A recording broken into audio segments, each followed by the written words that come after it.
Hey, welcome back. So, if you watched my last video, I said that I was going to start doing some TV shows, and there really aren't a lot of horror TV shows from the early 70s. But there is Night Gallery. Night Gallery is an American anthology TV show that started in 1970, although it actually started, the pilot was released theatrically in 1969. The pilot, I'm not going to go through the whole pilot. It had 3 segments. One of them was directed by Stephen King. Out of the 3 segments, honestly, I didn't really like any of them. The best one was probably like a 5 or a 6 out of 10. But they did do a 3-season TV show starting in 1970, going through I think 72 or maybe 73. Rod Serling created it. Rod Serling, if you didn't know, was the creator of the Twilight Zone. Twilight Zone ran from the late 50s through I think 1963. And then there was a gap. He wrote some movies. He wrote some movies and some TV movies. They were okay. And then in 1969, he started up Night Gallery. So there's 2 segments of season 1, episode 1, which debuted in very early 1970. The first segment was called The Dead Man. The Dead Man is about a doctor, a mad scientist, who basically found a man who could will himself into having a disease. So if he thought he had a fever, he would have a fever. If he thought he had lung disease, he would have lung disease.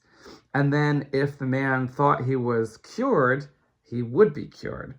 So the doctor has been experimenting with him, and he decided to hypnotize the guy.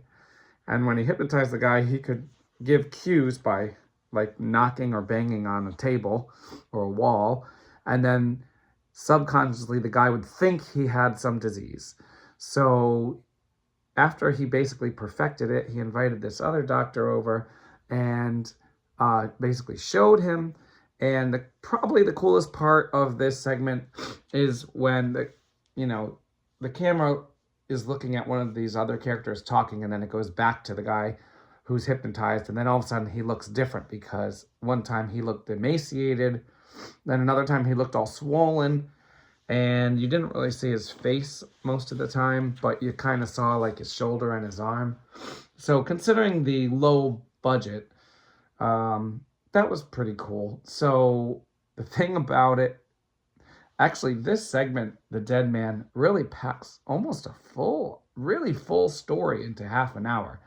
I think what they do is they cut out, potential other settings and special effects and stuff, but like story-wise, it's a really full story, because basically we find out that not only is all this going on, but also the wife of the mad doctor is in love with the patient, and the mad doctor is jealous.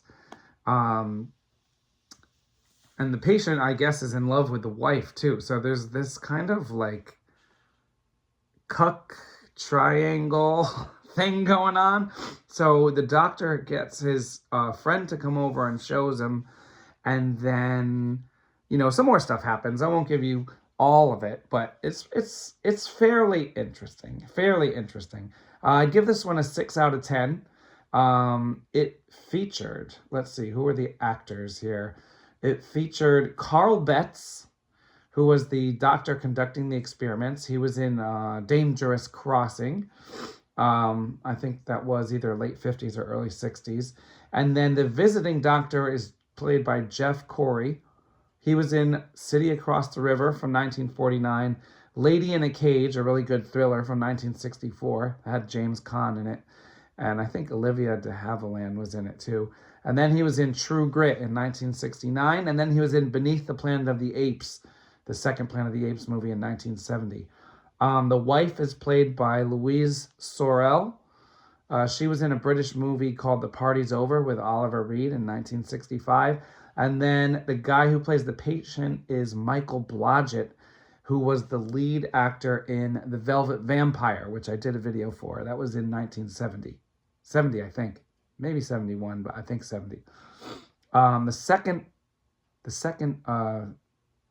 clip, the second segment was called The Housekeeper. Similar, both of these had like slightly supernatural, kind of leaning on sci-fi, because we had the Mad Doctor. And basically we have another kind of mad, he's almost like a mad doctor, a mad scientist, but this guy has basically figured out a way to swap minds. Not physically, he's not actually doing a brain transplant or anything like that, but he swaps minds with a little... Actually, what he does is he takes a frog and he kind of does something, and he kind of has the frog look at the person, and then all of a sudden the person's mind swaps with someone else, which is kind of weird. I guess this one's more supernatural than the other one because, I mean, they don't have like scientific explanations behind it. But basically, he has a rich, attractive, but mean wife. And the wife has a $7 million estate, and she has threatened to divorce him and keep all the money, and he doesn't want to lose the money, but he also like doesn't really want to lose his wife. Like, he's attracted to her, but she's really mean. So he finds an old woman that he calls an old hag.